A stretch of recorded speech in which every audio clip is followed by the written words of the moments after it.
Matt and Luke's Sci-Fi Sanctuary.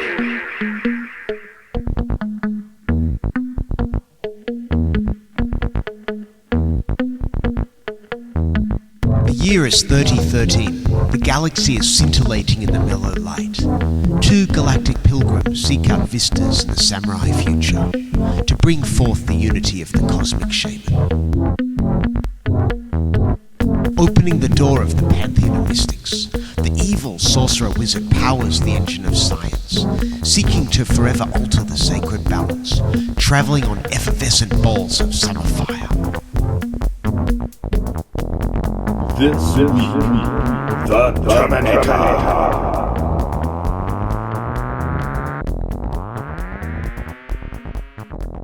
In the year 1984, The Terminator was released.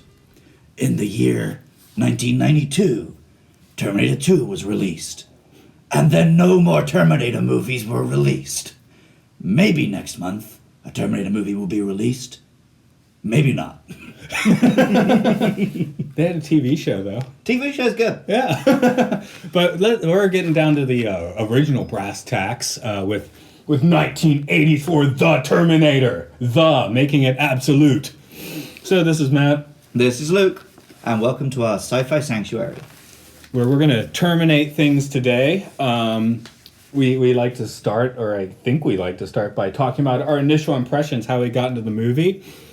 I'm not quite sure where I saw this. I may have seen it first on network TV edited version, and then gone across the street to my friend's house in the late 80s and seen the proper version before I was actually allowed to. But, this did slip into my conscious without me really knowing where that all started anyway. My literal earliest memory is dragging myself along my grandmother's floor pretending to be the Terminator with its legs blown off. So, I saw this film young. Did you use your legs? No, I was lying on the floor, just dragging myself along with my arms. It's an early memory, though. I mean, were you, kind of cheating or not? Do you remember? I believe I could walk. Okay. So, But is the earliest clear memory. I've got no. I mean, when you were doing it, as a kid, were you, actually pulling yourself only by your arms? Or were you cheating and using your legs? I reckon I was cheating and using my legs. Yeah, okay. I don't think I had the upper body strength at the age of 4. Just checking in. But this is the, of course, this is James Cameron's second film. What's the first? I'm interested in that.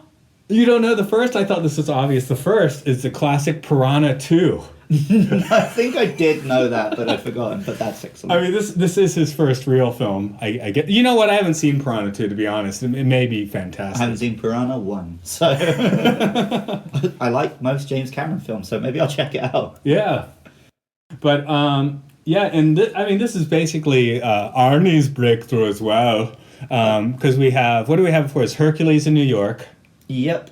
What is the there's the Stay Hungry and Stay Hungry. There we go. I think there was 2 actual films about bodybuilding. Yeah, that's Strong. Maybe Stay Hungry. Strong wasn't in the title. No, okay. Stay Hungry is what I was working. And Conan, both Conans are before this. Really? No, that was kind of in the form of a question. I don't think so. I think one of them was before this. I'm not even sure if that's right. Because he always talks about this as his breakout role, but maybe there was a Conan. This is definitely the breakout. Because his agent encouraged him to play Kyle Reese. And he said, no, you don't understand. He's not the star of this film. The Terminator is the star of this film. Hell, he was right. Yeah, we know him as a big dumb guy, but he's actually a pretty smart man. No, he is a smart man. Do you know the original envisioned Terminator? Was there not 2? I believe at one point the idea was to have basically the Terminator and the T-1000 both in the first film. Oh, I did not come across that. What I had come across was Lance Henriksen, who does show up slightly in this film, being the original choice for the Terminator. And the other one I've heard is O.J. Simpson was considered for the role, and they turned him down because he's too likable. That would have been awesome. I know. How would we feel about this film now, though? Very differently. Just like how we can't talk about our favorite Kevin Spacey film K-Pax anymore, except this is worse. I kind of want to. I like K-Pax a lot. That's the answer. What's your favorite Kevin Spacey film? K-Pax. But no, today's O.J. Simpson as the Terminator. That'd be interesting.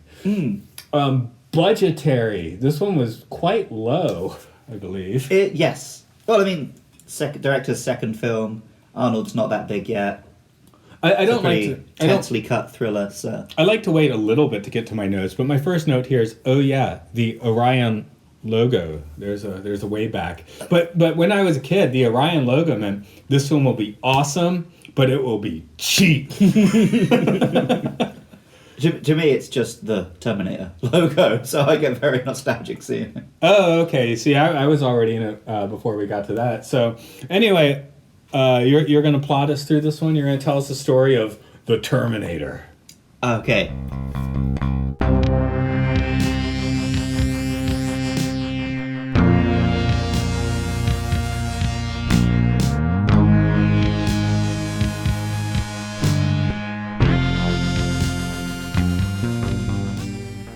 So, in the year 2029, mankind has been wiped out by heartless machines.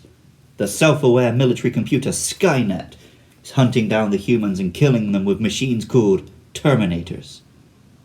After 30 seconds of this, we go back to modern-day 1984, where time-traveling soldier Kyle Reese must protect Sarah Connor, future mother of John Connor, the human who will lead the human resistance against the machines. A 90-minute car chase ensues, and eventually Kyle dies, the Terminator dies, and Sarah Connor makes it through this extended metaphor for the fears of pregnancy.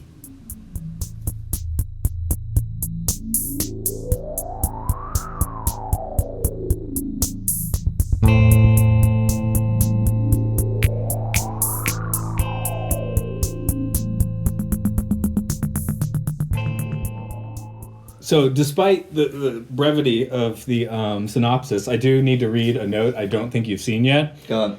And there goes our 30 seconds of trippy future. Hope the present of 1984, oh shit, will help. Yeah, we're closer to 2029 now. I know. There's Agenda, 2030? Have you heard that one? Agenda 2030? Yeah, I think it was originally Agenda 2018 or something, or 2019. Okay. But that's where the elite crush our bones under the boot of their steel toe? Rubber heel? Something like that. Why did you change the steel to rubber? Because the front would be steel, but the back might be rubber? Oh, okay, yeah, steel-toed boots. I'm just thinking if I'm going to smash someone's face, I'd do it under my heel, not under my toe. So maybe the rubber. Yeah, unless you're doing karate. Yeah, okay. The Terminator has lots of metal, though. His heel, skulls, in fact. His heel is steel, I think. Adamantium? He just says metal endoskeleton, doesn't he? Metal's metal, man. Yeah. Yeah. It's definitely not adamantium. It gets blown to shit. Anyway, the first thing that really struck me on this, I've seen this movie so many times. I haven't seen it for a while. I watched it. And this one I really felt like Odorama should have come into play. You mean like the smell? You mean the smell of Kyle Reese? Oh, starting with that. The smell of Kyle Reese's pants. Kyle Reese. Sweaty man in stolen hobo pants.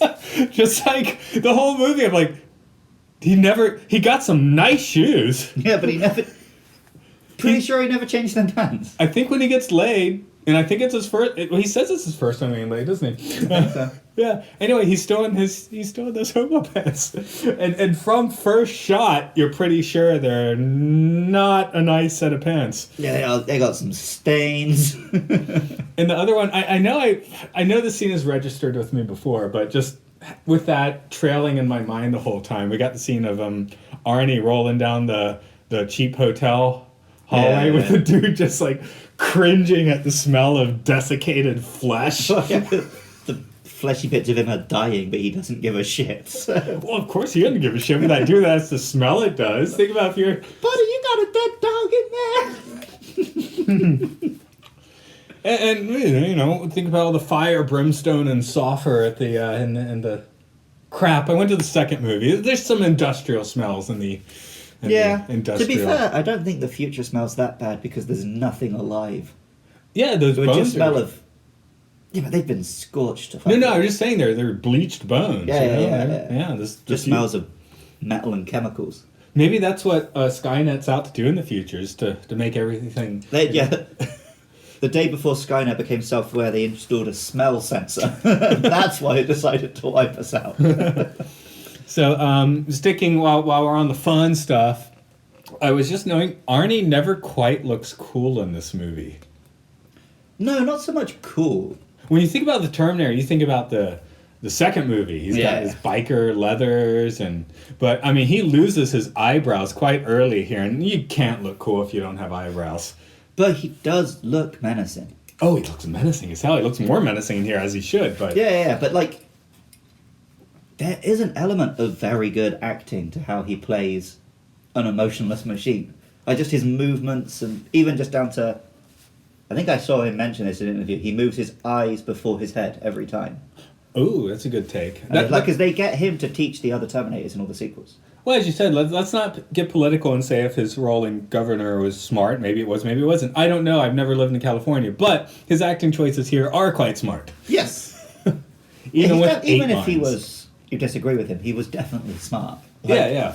He's not a dumb man. I take most of my health advice from Arnold Schwarzenegger YouTube videos. Yeah, because I think most actors would look at a script and be like, 8 lines, I don't want that part. But he was like, oh, that's the lead role. Yeah. And he made it the lead role. Absolutely right. You think of that film, you think of his scenes. Yeah, because Michael Biehn's fine. He's good in here, but he is, boilerplate 80s thriller good. I thought that till I watched Terminator Genesis. And I was like, oh, like, Kyle Reese was a character, and now he's generic action hero. He is more generic in there. I've only seen it once, but yes, same. And I don't want to see it. I wish I hadn't. But in this film, he only smiles once in the entire runtime, and it's the morning after him and Sarah have sex. The rest of the film, he never smiles. He plays a broken man. Yeah. Okay. I guess. There is a role there. It's not just quipping here. It's not like the sort of role Arnie would go on to play. No, and he's James Cameron's man, right? I mean, he does pretty good turns in Aliens and The Abyss.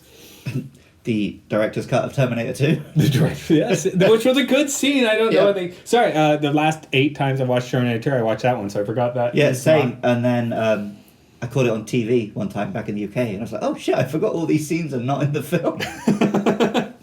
But this one doesn't have anything. Does this have deleted scenes? Yes. Hit me. Okay, there's a scene just after they've escaped the police station when they're on the run. Sarah talks to Kyle and says, why don't we just go blow up Cyberdyne? Oh, okay. Setting up Terminator 2. And then also there's a slightly extended version of the ending where you see that the factory where the final showdown took place was Cyberdyne, and they've got the Terminator. Yeah, they definitely keyed in at the end. Oh, and yes, I have seen those, but I did not watch those in my last passing. Also, the one that we watched, presuming you watched the same one as me. I watched the original cut. But not quite. No, why? 2 reasons. Opening titles where it says The Terminator in big letters. Yeah. Original cinematic cut was a typo. Terminator is spelled with an ER at the end. So it has the very, very big letters slowly going past the screen, and then it zooms out and has the whole word. When it zooms out and you see the word Terminator, it's spelled correctly. But when the letters are slowly scrolling past you, Terminator is spelled wrong. Also, the very end has the producers acknowledge the works of Harlan Ellison. Oh. Which was not in the cinematic cut, and was added against Cameron's wishes. Uh-huh. Yet he does... Okay, Harlan Ellison is an asshole, right? Yeah. Okay, but he does also get shit on, like... Yeah, right, but this is stealing from Harlan Ellison in the same way that George Lucas stole from Flash Gordon. It's a film which uses elements of the sci-fi which Cameron saw as a kid. Right. It's not that close to any of the plots that Harlan Ellison mentions. Yeah, I guess I'm thinking more of his Star Trek run. Where right, but he wrote City for, episode, right? Yeah, he wrote City on the Edge Forever. Fantastic script. They even made a comic book from that script, which I haven't read, but completely unfilmable on a television budget. And so they made the changes, and it's a fantastic episode. He was pissed. I think we've talked before, though. What they should do next with the Kelvinverse is just film that script. Yeah, sure, they got the budget. They're going to do that again? I don't know. So are they doing one with... Isn't Quentin Tarantino directing the next one? That is in the buzz. I've heard it on and That's off the a few buzz. times. That's the buzz. But anyway, yeah, I guess honestly I don't... I've read my Asimov, I've read my Clarke. I haven't actually read Harlan Ellison. So it's not his... It's specifically a couple of his... What's the shit Twilight Zone? Outer Limits. Yeah, a couple of Outer Limits episodes. Sorry, I like that one too. I don't know. Throwing that. Just if you're saying it's hate emails, it's good, but it is a shit Twilight Zone. Yeah. But it's pretty good But too. I watched it has too many monsters. I watched a couple of scenes which supposedly Terminator was using, and definitely the imagery at the start of Soldier is the imagery at the start of Terminator. It's a war-torn battlefield. Lasers are lighting up the sky, and then the two soldiers In the jumping through 60s, they got like, Yeah. Oh, that's awesome. It is very much. This is the opening of Terminator made on a 60s techniques. It's pretty cool. The other thing, which people claim must have inspired Terminator, is a Philip K. Dick story, Second Variety. Have you read that one? No, I've only read The Man in the High Castle for him actually. Oh, okay. It is very Terminator. So it's set in the future where the machines have taken over and conquering humanity, and the people are hiding out in like the last, Zion from the Matrix or whatever. And then the new technique the machines are using is robots that look like humans. Oh, so that producer credit should have thanked Philip K. should have Dick thanked instead. both, Which most sci-fi movies made after 1980 should probably thank Philip K. Dick. But yeah. Some of them bother, some of them don't. Yes. This one maybe was slightly misguided, but whatever. But no, I feel like it was just... like I said, it was like a Star Wars. It was he watched sci-fi as a kid, was immersed in sci-fi, and he just absorbed a lot of these ideas. I doubt Cameron was aware what he was taking from when he made it. He just made it from the tropes he knew. Right. Anyway, we hit Arnold, we hit Michael Biehn. How about a bit of Bill Paxton? Bill Paxton. Oh, the punk at the start, right? I just have to call him out because, Yeah. he's in for what, 20 seconds, but he's Bill Paxton, he's great. And Plus that scene is very fun. I was sad to see him pass a few years because no, Game Over's not over for him. Game Over Man's not over for him. I have a better way to say it, but I don't know what it is. It's not game over for him. But it was, and that's why it was depressing. But I just needed to give him his moment because we like him. Yeah, they were fun punks. And Linda Hamilton, the mega Ripley here. Yeah, well... But not in this movie, is she? No, but that is you her can rep now. see her character arc between the two films is so good. Yeah. And that's why I'm now... Because she's actually back for the one that's coming out maybe next month. Maybe. It might exist. I might decide it doesn't. Well, But yeah, we have to hit that one too. It's the one thing that none of the sequels did, right? Some of them brought back Arnie, but they didn't bring back her. And I feel like she's as key to these two films being as great as they are as he is. Jumping ahead in the TV show was Lena Headey. Yeah, so her she was quite good too. She was good, but I mean, she's not Linda Hamilton. That she owns this role, but she was quite good. So fun observation: Lena Headey, Cersei from Game of Thrones. Right. Okay, so Lena Headey played Sarah Connor in the TV show. Emilia Clarke played Sarah Connor in Terminator Genesis. Was that a movie? Yeah. No, it wasn't. Sorry, go ahead. From one possible future, from where we're... so they were both willing to dye their hair blonde to play characters in Game of Thrones. Neither of them was willing to be blonde to play Sarah Connor. So they're both dead to me. That's like a 10-year difference. You can change your mind. But not for Emilia Clarke. She was still playing Daenerys when she played Sarah Connor. But yeah, it was just weird that they both ended up playing the same character and then were like enemies in Game of Thrones. Lena Headey was much better at it, by the way. She was, like you say, quite a good Sarah Connor. Yeah. Emilia Clarke was terrible. But Sarah Connor's... Here's the thing, Sarah Connor actually is the Scream Queen slasher victim through most of the movie, but... Well, it's worth mentioning, this film is a slasher. Yeah. The Terminator could be Jason. Michael Myers. I want to say Freddy, but yeah, No, the he same doesn't idea. do anything so whack, right? He just stomps towards you and kills you. Good point. I like the whack, but okay, sure, Jason. Yeah. And every time you think he's dead, he's not. But so I guess that. Okay, let's compare with Jamie Lee Curtis then real quick. Halloween, Jamie Lee Curtis. Does that? Have you seen the Halloween movies? I've pretty much just seen the first one, I think. Okay, then we can't go into context. So if you want to hit us up, tell us. But I'm wondering how her art compares because she steals herself in the same way in Halloween. And Does she, within Halloween, the first film? I can't remember how that ends. yeah, I didn't watch it because we're not doing Halloween here. But Yeah, because Sarah, even within the course of this film, goes from helpless and doesn't know what she's doing. yeah, she's militant mom in the last scene. She's a but Sarah Connor. then. She eventually beats the Terminator, right? And she gets a Exactly. cool kill line. You're Terminator, fucker. Yeah, Which I always in my head remember as motherfucker. And then I watch it and I'm like, oh no, it's not motherfucker, it's just fucker. I remembered it as fucker. That's Mandela effect probably. Yeah, well, Where- I'm conflating it with, you are one ugly motherfucker. I'm from 616. You're from 813, maybe. I don't know. Maybe. Maybe you're from 616 if you want to claim it. Okay, I'm going to hit you up with a few lines. Some of them are my own. Okay. You can just respond. Like, what year is it, man? So that line always takes me back to a review I read of Pokemon Diamond on the DS. Because here's the thing, Pokemon games do not change much between release. So the review, and it for the little box that says graphics, just says Michael Biehn voice. What's the date? What year? Hello, I am normal citizen with shotgun. That's the one flaw to casting Arnie as the Terminator. Terminators are supposed to completely blend in. Oh, yeah. Yeah, Arnold does not. My read of it is just always that they can't build them small enough. So they've got to fit quite a big robot in the skin, so they have to be big men. Uzi 9mm. Right. I was watching this scene with my girlfriend, who is also American. Can you really do this?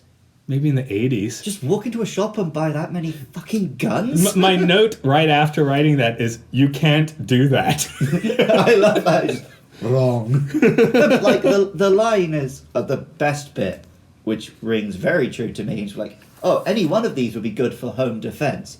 You know this fucker's not buying them for home defense. But that happens every single day, and then white men shoot up schools. So. Just real quick, if Arnold could de-age himself and make this film again today, would he insist on having the catchphrase, "You're terminated"? Probably. Okay, just checking. Because he does it in some of the sequels, I think. He does. Okay, I am Yeah. remembering this from somewhere. Yeah. Is "Come with me if you want to live" a good bar pickup line? I've been married for 10 years. good. It could work. I don't think that makes it good. I'm just thinking, in a bar, he's in a bar. Come with me if you want to live. I mean, there's got to be something to that. I think they do an episode of How I Met Your Mother about that. Barney appears outside the bar naked and pretends he travelled back in time. I have another quote for Kyle Reese here while he's on camera having his interview in the police station.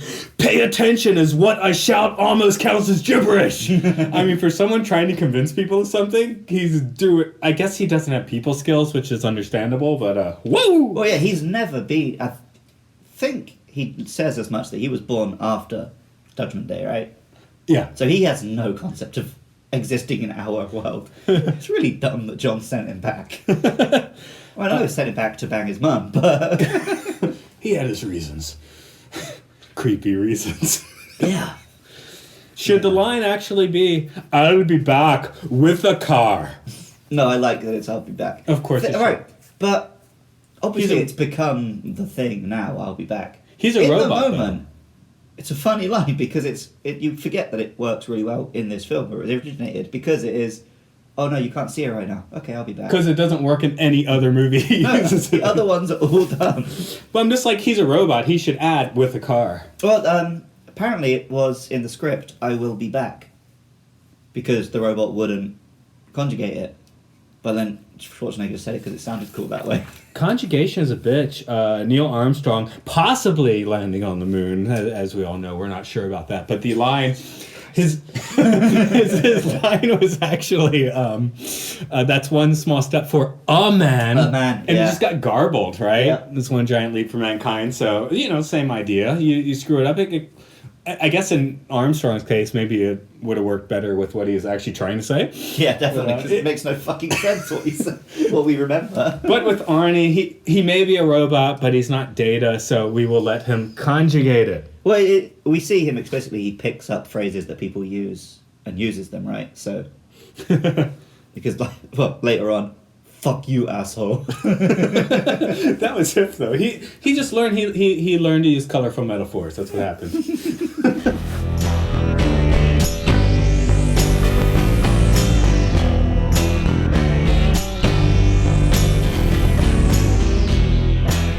So we will share with you a link where 12-year-old myself and some 13-year-old friends tried to remake the Terminator in 1991. It's called Got the Time. I'm not going to lie, it's better than the films I was making at the same age. My main thought was just how much 11-year-old Matt looks like 11-year-old Luke. Okay, that's cool. I was afraid you were going to say I look like me now, which wasn't going to make me happy, but that's cool. No, but yeah, it was something. I just want to note the things that we felt the need to include. We felt the need that you send a Terminator back in time to kill people you need, but it's not for any AI reason. The machines didn't take over. You're just pissed and you send someone back in time. Mm-hmm. I guess that's kind of the prepubescent way to look at it. Yep. You include the gun shop scene. Apparently that one stuck in the memory. Yeah, that's why it was in my quote list. Yeah. We included the eye scene, which in this case he's damaged because he throws a banana at his eye? Something stupid, yeah. Well, you also made a joke which T2 went on to make the year later, where he just puts on the sunglasses because they're cool, not for the actual logical reason he does it in the first film. Oh, right. He just steals it from his maker's body. Yeah. Sort in of like T2 he just steals it from the biker and puts them on. Sort of like the horse at the Denver airport. Do you know what I'm talking about? I remember the horse at the Denver airport. Look into the Denver airport's really Everything weird. about the Denver airport is some weird satanic Anyway, cult there's a thing. giant blue horse there, Right. a sculpture, and it actually murdered its creator. Yes, yeah. I couldn't work out where you were going with bringing up the Denver horse, but yeah, it fell on him, right? Yeah. I mean, they put it back up, but it's there. It's blue, nostrils flaring. It looks evil, and it killed its creator like a Terminator. Nice. I guess what I really wanted to get to is we did the eye scene with the we had those little bits of tech, but the special effects in the real Terminator, they're fantastic, yet they suck. They do the job, but they haven't aged the best. Because Reese goes into so much about how the Terminator is, we can't tell him anymore. He's not a rubber job like those early ones. But there's like 8 scenes where he looks completely rubber. Yeah. Well, including scenes where it is Arnold. Yeah. But yeah, it's just like, he looks like a rubber job. I mean, I feel like maybe we can, especially once he starts, having putrefied flesh dripping off of him. I think people could tell something's up with this dude. Yeah, but I mean, he's not talking about this specific instance with this one. He's talking about when they would just turn up in the camps when everyone stinks because it's the fucking apocalypse future. Let's get into some more serious points. I guess Skynet is not an evolved consciousness. Is Skynet a consciousness? Yeah, it is. Okay. Because I would argue that in T2 the Terminator has consciousness. But yeah, okay. But that's what we're looking at the first one here. Yeah. I don't think in this film the Terminator does. No, he definitely does not. I do think Skynet is. He's just a monster that you have to crush, as a slasher film does. What is consciousness if not self-awareness? Okay, but so let's just go ahead and say, okay, Skynet has some kind of self-awareness. It's running away from its problems. It can't deal with the problems it has now, which is exterminating the human race. It has to come with some Rube Goldberg scheme, because this plan makes very little sense. Right, yeah. Would it exist if it pulls this plan off? It's really... But then at the end, it implies that it wouldn't exist if it didn't pull this plan off. Right, so it had to do it, Guess which it's weird. again kind of turns the key back and says, oh, it's not conscious. It's just machinations that had to happen. Maybe it's conscious, but it is aware. It knows it won't win, but it knows it has to send a Terminator back in time to be born. And it all gets explained in Terminator Genesis. What? Oh, I don't know what I just said. I haven't Sorry. played Terminator on the Genesis. I only played it on the Super Nintendo. Yeah, I'm sorry. I'm talking about movies that don't exist. I went to see that movie and I think I convinced myself for about 30 minutes I liked it. I convinced myself for Terminator Salvation I liked it for like 2 weeks. I was like, oh, Michael Ironside was in it. That means it must be good. I think I liked Terminator Salvation for quite a while. Yeah. It was just on repeat. Each rewatch, it just held up worse and worse. But no, Genesis, I didn't even see in the theatres. And then my family were telling me, like, no, it's so good. It's the best one since Terminator. Well, it's amazing. It's one of the best films ever. And I watched it and hated it so much. Well, here's from the thing. first That second. movie does recreate all of the Terminator parts very well, except for the action hero versus broken memories, as you mentioned. Yep. But otherwise, it pretty well does recreate all the old things. So, Giving a little aside for CGI Arnie, but it screws up everything else. no, I'll tell you why it doesn't. And it's something that even T2 doesn't do as well. Which is, like when the Terminator is injured or repairing itself or whatever, the fleshy bits are gory. Whereas they sanitize that in all the sequels, even Terminator 2. Terminator 2, when he gets damaged, like, there's maybe a little bit of blood, but it's quite a very clean, just there is skin and then metal underneath.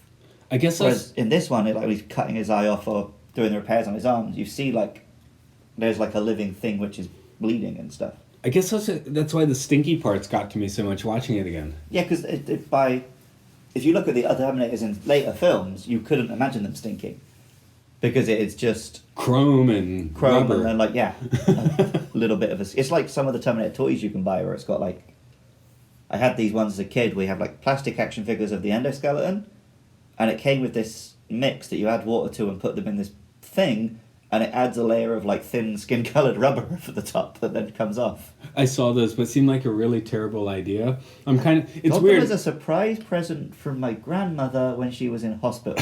I don't remember the context. I have a very messy room, always. Yeah, you Now- come into my room and made it a mess. No, I'm telling exactly right. I've also been to your house, so I know. Yeah. So, no, the parts you saw weren't so bad, but I'm like weirdly clean freak. So any toys that involve like slime or goo or moldy stuff, I didn't want those. So this is like me and Shen. She is really untidy, but super clean. Whereas I like to keep things tidy, but always put off cleaning. Okay, I'm on the Shen route. Yeah, where everything's yeah. tidy, but no. Everything's clean, but nothing's tidy. Right, yeah. But I don't know. For me, it's like creativity is bolstered by a chaotic atmosphere, I guess. Yeah, I'm not like a total clean freak. No, I can see that. But But yeah, I don't like walking into someone's house and I feel like I'm in an IKEA showroom. I don't like weird smells. Or that. Again, I'm harping on that. This is like the scent show here today. This episode released in smell-o-vision. No, Were we on a point? I don't remember. this podcast is recorded for our unborn children, like Sarah Connor's tapes. That's what I'm getting at. Again, I pointed this out to Matt when I read this note. He's got a born child, so like, is Hannah not allowed to listen to this? No, she's not going to listen to this. Come on, her first language is Japanese. She has not seen the Terminator. She's not. She asked. Actually, my wife didn't quite figure out what we were doing. Sunday, I'm like, yeah, I'm going to record this podcast on Monday with Luke. Podcast? Oh, Hannah just asked me yesterday, what's a podcast? What's a podcast? This is a podcast, people. I mean, even in the English-speaking world, they're only just becoming popular now, right? Are they? I thought they were real popular. That's why we're doing this. Well, no, but like, until I moved to Nagano and met you and Rob, I didn't know anyone in the real world who was into podcasts. Are we on the crest of the wave? Hey, people, listen and subscribe. Well, yeah, but the thing is, I don't like popular podcasts.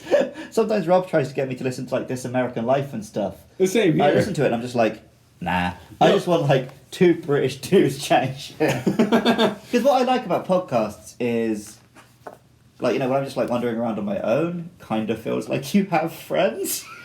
Yeah, no, I walk if they're around. too like slick and modern, you don't get that. I walk around through rice fields at midnight listening to podcasts because I guess those are my new friends, and sometimes you and I become our new friends now. You could words real good, man. How depressing is that? I become my new friend. I don't know what we were talking about anymore. I think we were trying to talk about something serious. Do you have talking anything? about a toy that my nan bought me. Yeah. But yeah, I should mention my grandmother is the reason I'm a big Terminator fan. As a young kid, so my mother was 21 when she had me, and single.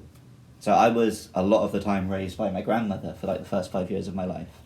And she had a VHS player and a whole stack of films, but not many kids' films. So I just used to watch Schwarzenegger movies over and over.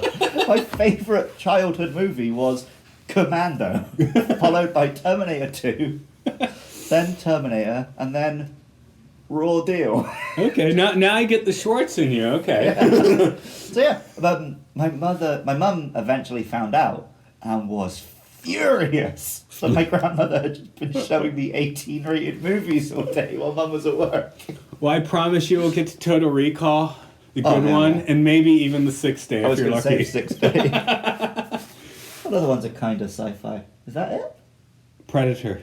Oh, definitely Predator. Yeah. Sorry, that I've only seen that once. I guess we're going to watch that soon. Oh, yeah. And then, of course, so I love the Terminator, but my personal favourite film of all time is T2.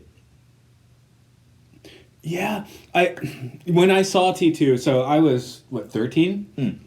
Guns N' Roses' new single is in that movie. It was the most awesome thing ever. And I saw it in a podunk theater in Delaware because I was on summer vacation visiting my family.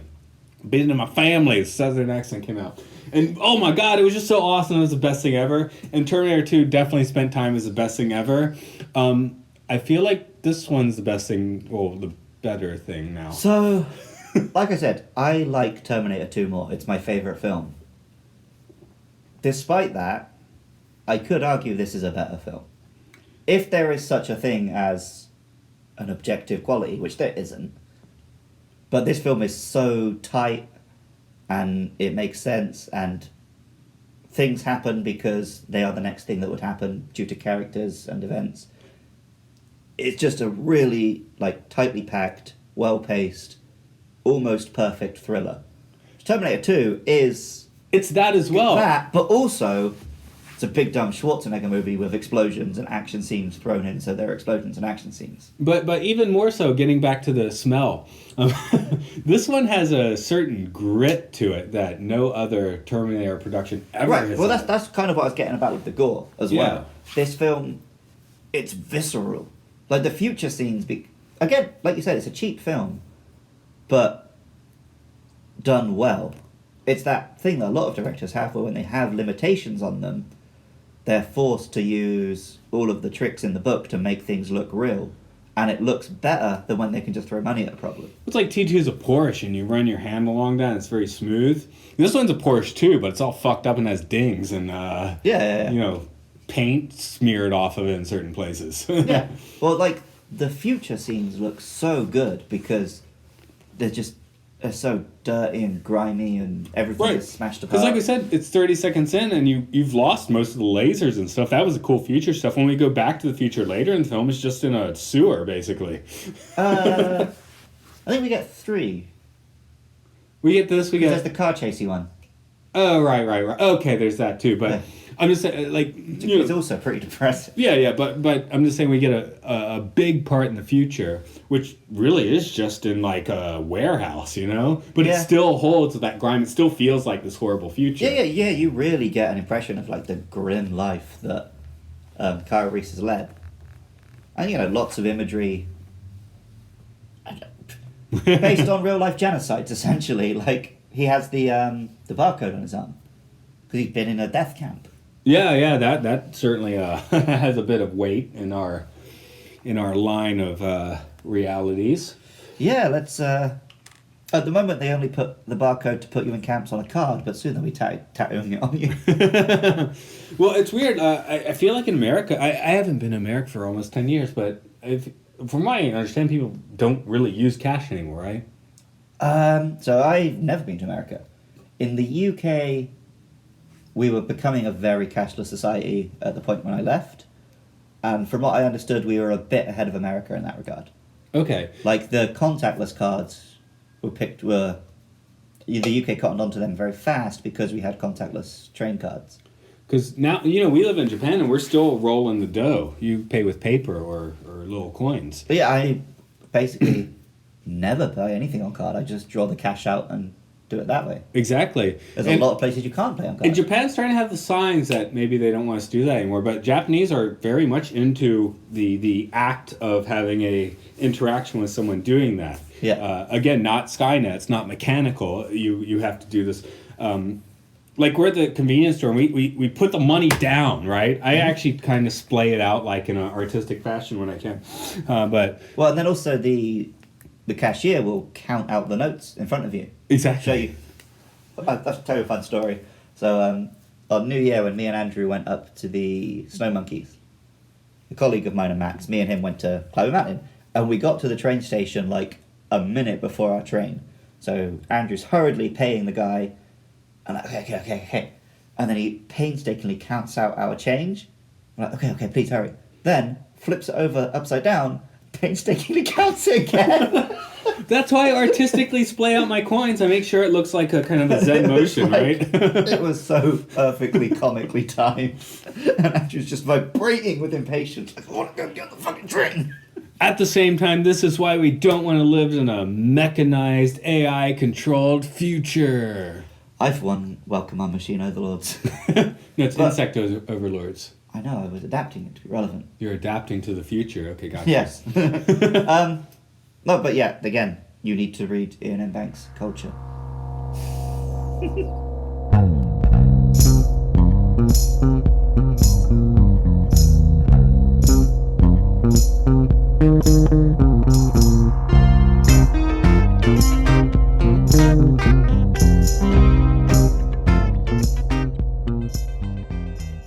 Just when I thought I was out of it, we're back in. It seems like a serious discussion missed a few points. I think I'm not convinced we had a serious discussion yet. I felt like it. Okay, maybe I have hit me. So we've said Terminator is a good thriller, almost like a slasher. Is it a good time travel movie? Does it hang? It hangs by its own rules. But this one at least does. Okay, well, we're just looking at this movie. Yeah, exactly. But for this one, in this one, I think it holds up well because nothing has ever changed in the timeline. Right. But then, so Skynet's plan could never work. Because by the end of this film, like, John Connor could only exist if Kyle went back in time. So this time travel always happened. And then the movie ends, we don't have to think about it anymore, so it works. Right, but so... They wanted a grandfather clause, and it didn't work out.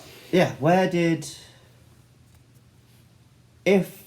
Before Skynet sent a Terminator back to kill Sarah, where did John come from and where did Skynet come from? So, okay, here's the thing. There's views on time travel. In this one, there is only one timeline. Right. Another notable view on travel is when you go back, you will always be in an alternate timeline. Back to the Future holds to this one. Yep. Avengers. Yes, Avengers holds to this. It's always different. You can't change the one you were in, but you can change something to something else. Well, Kyle does have the line, "I'm from one possible future from your point of view." But yeah, we never see that play out. In this case, it's just this one future. Okay, so scientifically, let's say the time travel works. What's this film's message? The future is inevitably bleak and there's nothing you can do? In the 80s? Sure. Right, so... Well, that's Greed is good. That's what I was getting at the start. Because the film is about pregnancy. It's about the fear of bringing a child into this world.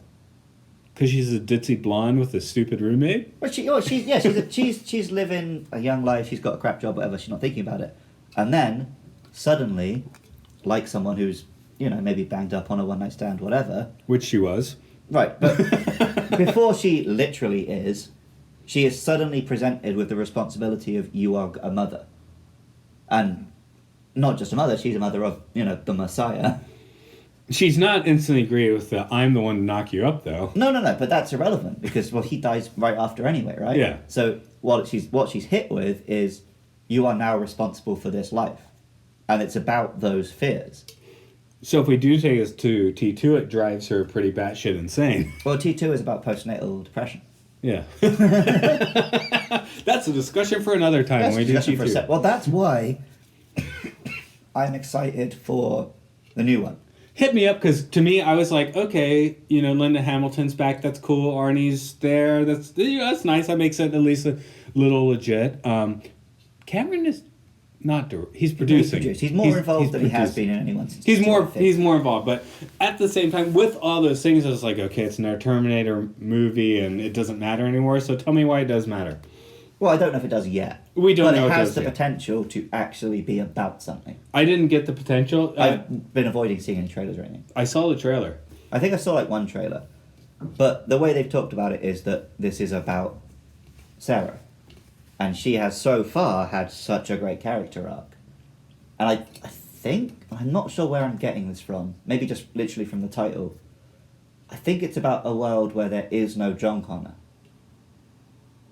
And so Sarah has to prevent Judgment Day herself. So it's either about losing your children or when your children move away from you, something like that. It feels like it could be about something. So I'm interested to see if they've done that. It might just be, here's some special effects and some action and some ass and titties. I could be wrong, in which case it won't exist. But it might genuinely be a third good Terminator film. Well, we'll hit the theater to find out, and then tell definitely you folks how that works out. I'd want to do a T2 one first, though. We don't have to do it right after we see it. We'll see what happens. We can record it right after we see it, just not post it. No. But yeah, I feel like the first Terminator film, maybe not even consciously did Cameron write it himself, or was this still when he was writing with his wife and or future wife? Having not looked at anything, I think it's him in collaboration. Yeah, I believe Gail Ann Hurd, is that her name? That's the name, yes. I'm pretty sure she was sort of like Lucas had his wife edited it and saved the film. Yeah, exactly. And once she was out of the picture, things went a little downhill. Well, basically, anytime he worked on his own, things go a bit wrong. But I'm pretty sure this is Cameron in collaboration. Not it makes just sense that she would be there when Cameron invented feminism. So, as he likes to describe. Cameron invented feminism. That's going to run some people raw. Have you heard him talk about making T2 and Aliens? Hit me up. He just says things like, Wonder Woman is yeah, but these modern female heroes, they're still just there for titillation. It's not like the ones I was creating back in the days. He might Talking about films directed by and starring women, saying that he is more feminist. Still though, I'm thinking of Wonder Woman, and I'm thinking of... he's not wrong. Yeah, he's not wrong. Some Zack Snyder sneaks in there. Yeah. But I don't think he can say with a straight face that he was the most feminist ever. No, again, I mentioned Ripley a long time ago, and Sarah Connor is sort of the evolution of Ripley, and then Cameron's going to get to Ripley himself with his next movie, Aliens, right? So, yep. But yeah, so you compared her to the slasher girl thing, and in a lot of the schlock horror movies, the metaphor is that it's about sex and virginity, because normally it's everyone who gets laid dies, the good pure innocent girl lives, right? My favorite is Night of the Demons for that, by the way. Okay. Cabin in the Woods even makes that an explicit point, right? Yeah, but Night of the Demons has my favorite movie quote ever. Go on. Eat a bowl of fuck. That's good. I like it. That could almost be a Schwarzenegger one if you change the delivery. Eat a bowl of fuck. But yeah, in this film, it's not about, oh, having sex will kill you. It's having sex will... Save the world. Yeah, but possibly at the cost of your individuality. And Which she's like, I don't does. want this responsibility. She had her own life in plan, but no, those plans are derailed. Your life now is a mother. Mm. So I feel like, yeah, it says something. It's about something. Right. It invokes emotions. It does. Not to put you on the spot, but any more deep thoughts you want to hit there? Has Schwarzenegger been better than he is in this film? He gets more lines. Right. But is he good at delivering them? That's a good one. Because he is perfect in this film. He is. But is that because this is a film which doesn't ask him to do much acting?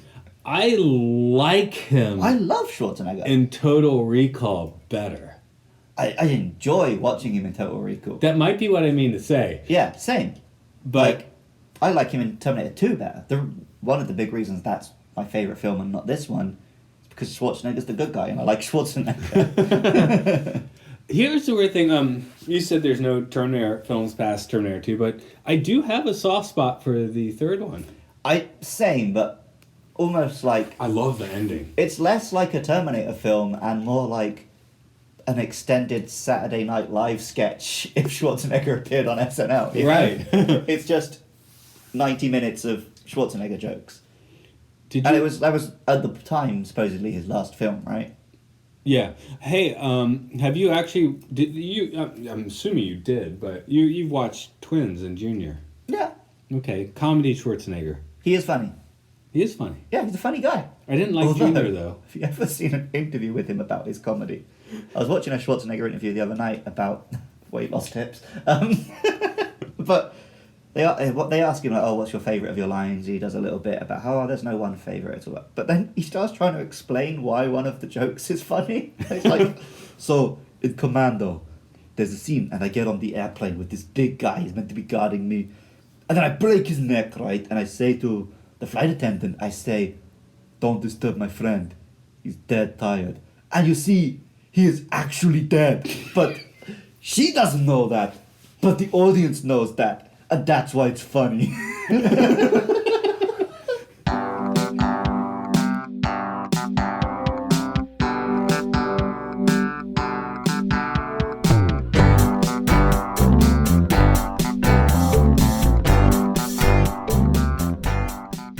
I have to commend you on your Schwarzenegger.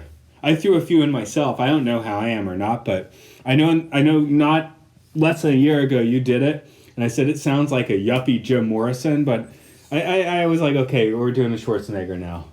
Yeah, I recently started going to the gym regularly, and I've been quoting Schwarzenegger a lot recently. I've just lifted this barbell. Watching Schwarzenegger inspirational videos while I prepare and stuff. So I'm really on my Schwarzenegger shit at the moment. I guess mine is more McBain. What's the? Mine used to drift into McBain a lot. Yeah. Was it something Wolfcastle? Rainier Wolfcastle. Rainier Wolfcastle. My Schwarzenegger is usually more Rainier Wolfcastle, but Okay, this isn't the Simpsons movie podcast, but the biggest sign that movie was coming at it from the wrong angle was that it was President Schwarzenegger and not President Wolfcastle. Because that shows you it wasn't made for Simpsons fans. There we go. So, The Terminator. How is it in 2019? One of the best films ever made. We all know this. Okay, that was a short question. Yeah. If I was to compile a list of the best movies, trying to be objective, which as I said, you can't, this would be very close to the top for me. My personal favourites, maybe not. Like I said, T2 would be above it, maybe even Predator would be above it. But if you're making a tech noir, a thriller, Unstoppable Killing Machine Kills People film, can it be done better? No, it can. Because I'm a little bit the opposite. It's like it would hit my personal one, but not the tech one. Interesting. There's flaws, but personally, I've seen this movie quite a few times. Yeah, same. Like a lot. Well, exactly. I've seen this one more than T2.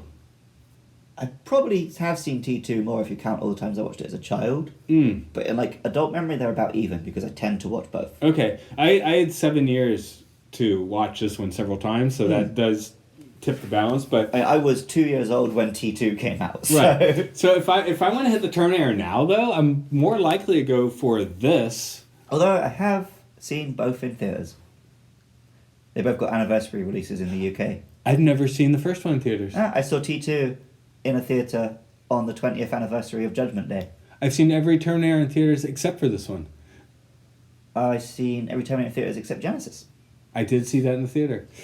For better or worse. I'll take mine over what you got. No. I'm giving you your bragging rights on that. Let's just to end things. Let the tendrils drop down and what weight is the Terminator holding? I feel like for many years the Terminator was a gold standard in sci-fi and was an influence on most other stuff, whereas now, like The Matrix, oh man, you're thinking of the Terminator when you watch that, but now I think after a few duff films we're not holding so strong. I still think every like AI robot movie since Terminator is still standing in Terminator's shadow. Yeah, I mean, anytime you have some new... Battlestar, Matrix, Ex Machina. Battlestar. Battlestar gets very Terminator, man. Caprica is just Terminator. Yeah, okay. I'm just looking at Battlestars first, but Caprica especially. Battlestar in the original, they weren't made by the humans. Right, They were okay. alien species chasing them, right? Yes, that is definitely correct. Mass Effect, when it does its Battlestar ripoff, is also a Terminator ripoff. Yeah. So anyway, there's some new AI things. The first thing people scream is Skynet. Yep. Although I feel like they scream that more because of T2 than this one. Yes. Because T2 He makes gets more into it. Yeah. It gets way more into it. So, like, it seems like a given that this film is an influence, but I feel like in the past 10 years, that's waned. But I would say that it's cinematography less so. Like, the modern noir is all very Terminator. Like, neon lights, dark streets, sunglasses. Gritty reboot. Everything's a gritty reboot. It's got to be twisted, man. So, okay, I'll give it that. I think it's a testament to how good it was that it is still a well-regarded series, despite 3 in a row pretty lame sequels. Yeah, I guess those have worn away at it, but the structure still holds because this and T2, and I'm going to throw in the TV show too. I love the TV show, yeah. Well. Although... It's not as good as the movies, you know but shows quite good. that, like, they end and you're like, they had so much potential. It's one of those. No, yes. but it ended on such a crap cliffhanger. I was like, I think the next season would have been shit. Well, with Lost, I guess Battlestar pulled it off pretty well. Lost did not pull it off pretty well. But it's like, maybe it's only good because it died before it got... It died a hero instead of living long enough to become the villain. So the movie died a hero, but the franchise, and let's wait for Dark Fate and see what happens. Yeah, but maybe it's... But that's right, but I feel people still think it could be good, despite how many bad ones there've been. Every time they reboot it again. I think we're going to talk to anyone that's listening either way on that. Yeah. I liked, apparently both Salvation and Genesis were produced with, this is the start of a new trilogy. But the turn, okay, was it a trilogy? I guess it was a trilogy. But they were Not like 10 quite. years apart. And Yeah, very it different. doesn't count as a trilogy. It was before everything was a franchise, right? Yeah. It was back when They it were was making just movies, sequels. just making movies for money. Mm-hmm. I guess we're going to cap it off there. So, this has been Matt. This has been Luke. And We'll be back. Tell us where... Yeah, we will be back. Tell us where to go for us. Okay, you can Where find to us on terminate Twitter at MLSFS6. We're also on Facebook. Just search for Matt and Luke's Sci-Fi Sanctuary. However you're listening to this right now, make sure you subscribed, giving us a 5-star rating. Anytime you see the words Matt and Luke's Sci-Fi Sanctuary, and there are 5 stars next to it, click on the maximum number of stars. That's 5. Or 10 if it's 10. If it's 10, it's 10. For me, I'm more Facebook, I guess, guy. and I do the rovingsagemedia.bandcamp.com because I'm going to kick a tune here, which is the Terminator. I'm gonna give us the full theme song today. Nice. It's the full theme song without me screaming over it. Okay. By you? Yeah, and the cool. dude that was tripping out in the Australian hostel and not knowing what decade it was. Oh, you mean the theme song of this podcast? I'm giving you the full one here. Okay. Here we go. Listen. Wait. I didn't get to plug any of my stuff. Plug. You got your podcast. Dick Plug that. move. Yeah. Find me on Twitter at Buskalily. It's a nonsense word. I do a podcast. It's called Luke Loves Pokemon. It's on Twitter at Luke Loves PKMN. Check it out. It's nothing like this podcast. In fact, it's more like the podcasts I complained about earlier. And you didn't mention the first 5 hours. And it occurred to me a few days ago, why hasn't he mentioned Luke Loves Pokemon? He should mention here. I've been saving it because I'm doing a big thing in a couple of weeks and I was going to wait and do a plug then. Okay. Actually, maybe cut this out. No, because I actually meant to plug you, but then I wanted to plug myself too with this tune. Plug me anytime.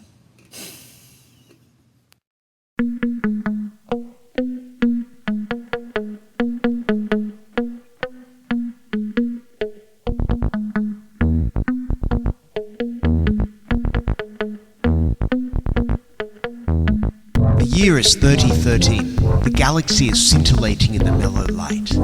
2 galactic pilgrims seek out vistas in the samurai future to bring forth the unity of the cosmic shaman. Opening the door of the pantheon of mystics, the evil sorcerer wizard powers the engine of science, seeking to forever alter the sacred balance, traveling on effervescent balls of summer fire.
So I'll musically bring you into your intro. In the year 19... No, I'm musically Okay, you're starting. doing it now? Oh, okay. I thought you meant music through the magic of editing. Here we go. You got me working. You got me working. You got me working day and night. That's not the song. It's in the club. It's You Got Me Burning. You Got Me Burning in the Third Degree. Is it? Okay. Yeah. I got a different song. I know, because I had this whole soundtrack on CD. See, I'm working off of like a 2-week-old memory because there was a typhoon and we couldn't record. And somewhere it switched to that in my mind. Anyway, hit us.